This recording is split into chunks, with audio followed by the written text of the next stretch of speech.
করাবো class 8 blossoms English book lesson number 5 princess September এর activity 1 to 3 activity 1 এর আইটা দেখো tick the correct alternatives I মানে 1 when the little bird hopped into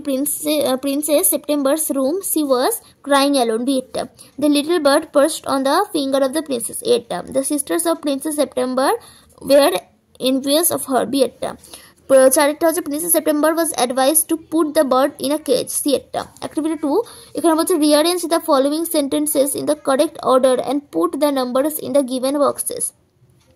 rearrange করতে বলেছে নাম্বার অনুযায়ী অর্ডারে তোমাদেরকে সাজাতে হবে দেখো আমি করে দিয়েছি নিজে নিজে একবার পড়ে তোমরা কিন্তু অবশ্যই দেখে নেবে অ্যানালাইজ করার চেষ্টা করবে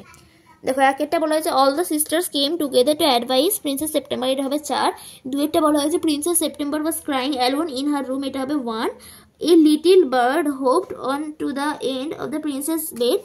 এটা হবে 3 চারটা হচ্ছে princess September feared that the bird might forget এটা 6 the bird sang a beautiful song এটা হবে 2 পাঁচটা 2 ছয়টা হচ্ছে the princess was advised to put the bird into a cage এটা হবে 5 তারপরে কোয়েশ্চেন বলেছে activity 3 answer the following question how do you think princess September spend her days when the bird was away মানে এখানে বলা হচ্ছে পাখিটা না থাকার সময় রাজকন্যা সেপ্টেম্বর কিভাবে তার সময় কাটিয়েছিল বলে তুমি মনে করো এটা তোমরা এটা লিখতে পারো যে when the bird was away princess September must have been worried about his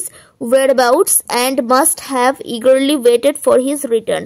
অর্থাৎ পাখিটা না থাকার সময় রাজকুমারী সেপ্টেম্বর নিশ্চয় সে কোথায় গিয়েছে তা নিয়ে চিন্তা করছিল আর এবং ফিরে আসার জন্য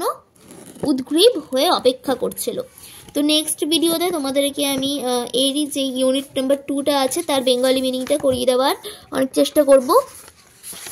তারপরে দেখো অ্যাক্টিভিটিও আছে সেগুলো অবশ্যই আমি তোমাদেরকে করিয়ে দেবো তাই জন্য আমাদের চ্যানেলটাকে তোমাদেরকে ফলো করতে হবে সাবস্ক্রাইব করে দিবে ভিডিওটাকে লাইক করে চ্যানেলটাকে